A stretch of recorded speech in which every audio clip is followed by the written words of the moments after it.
In the early 1600s, along the cold and wind-beaten coast of eastern England, there stood a quiet fishing town watching the sea draw nearer each year.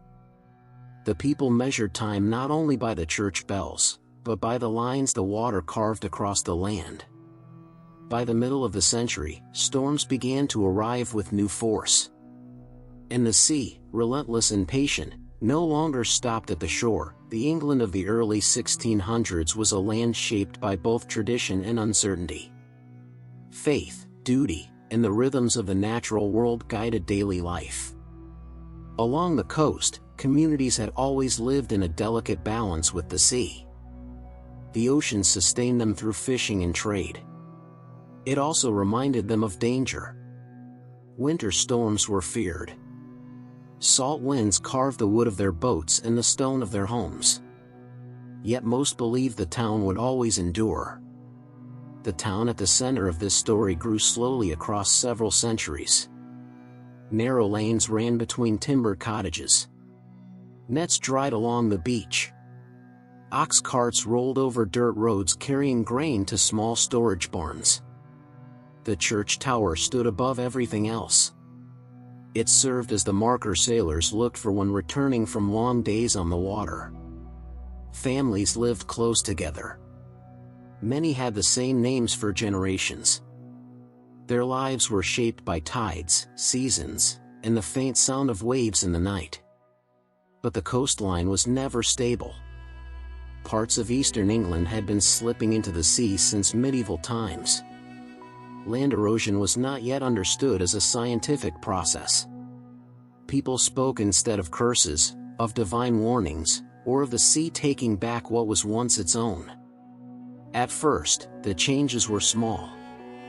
A section of farmland fell away after heavy rain.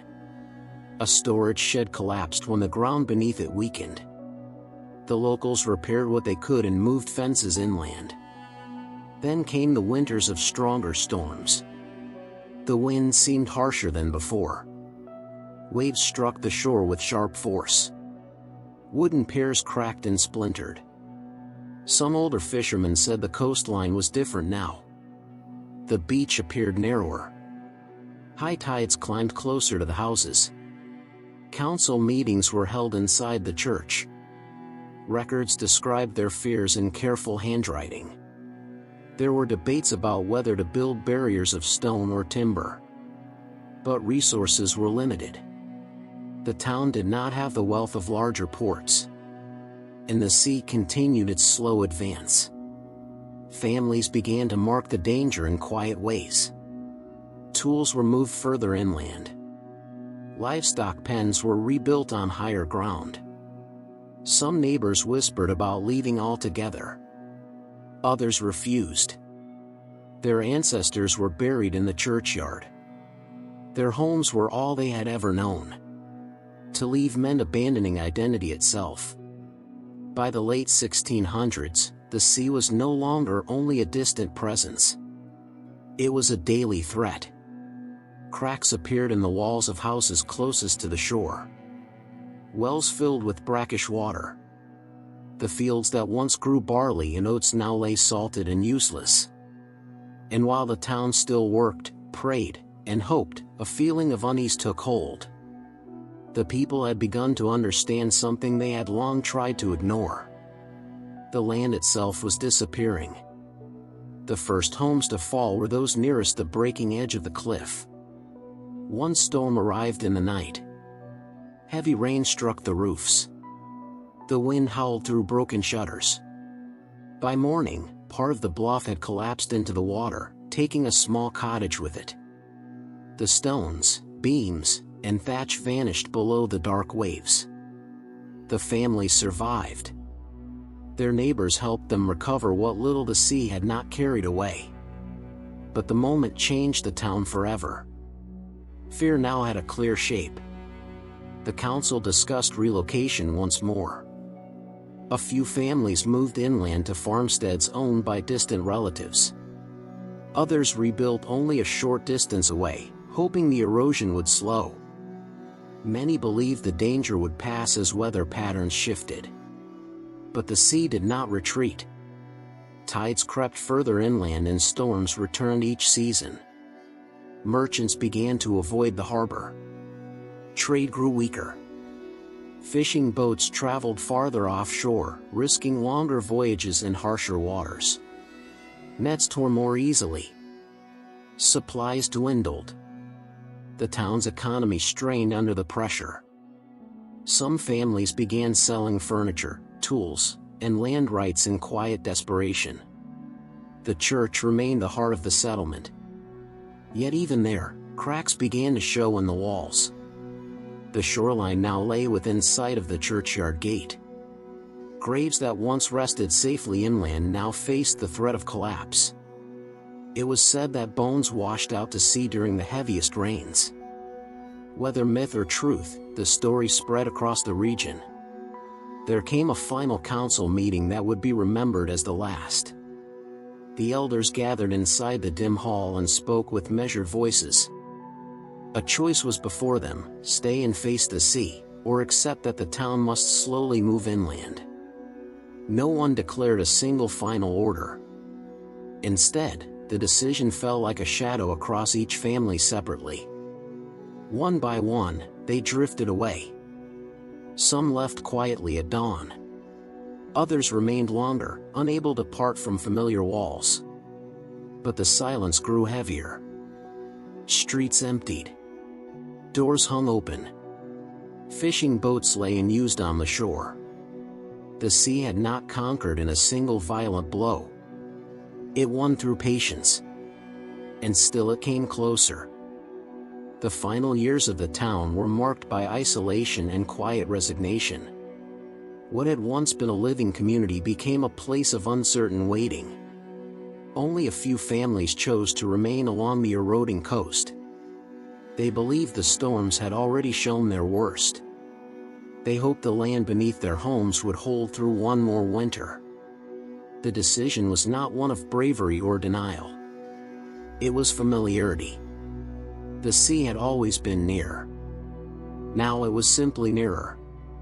But the weather did not soften.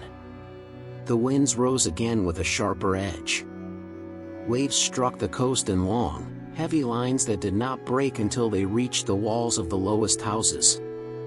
The ground trembled during the worst nights. The people who stayed began to understand that the coastline was no longer a boundary.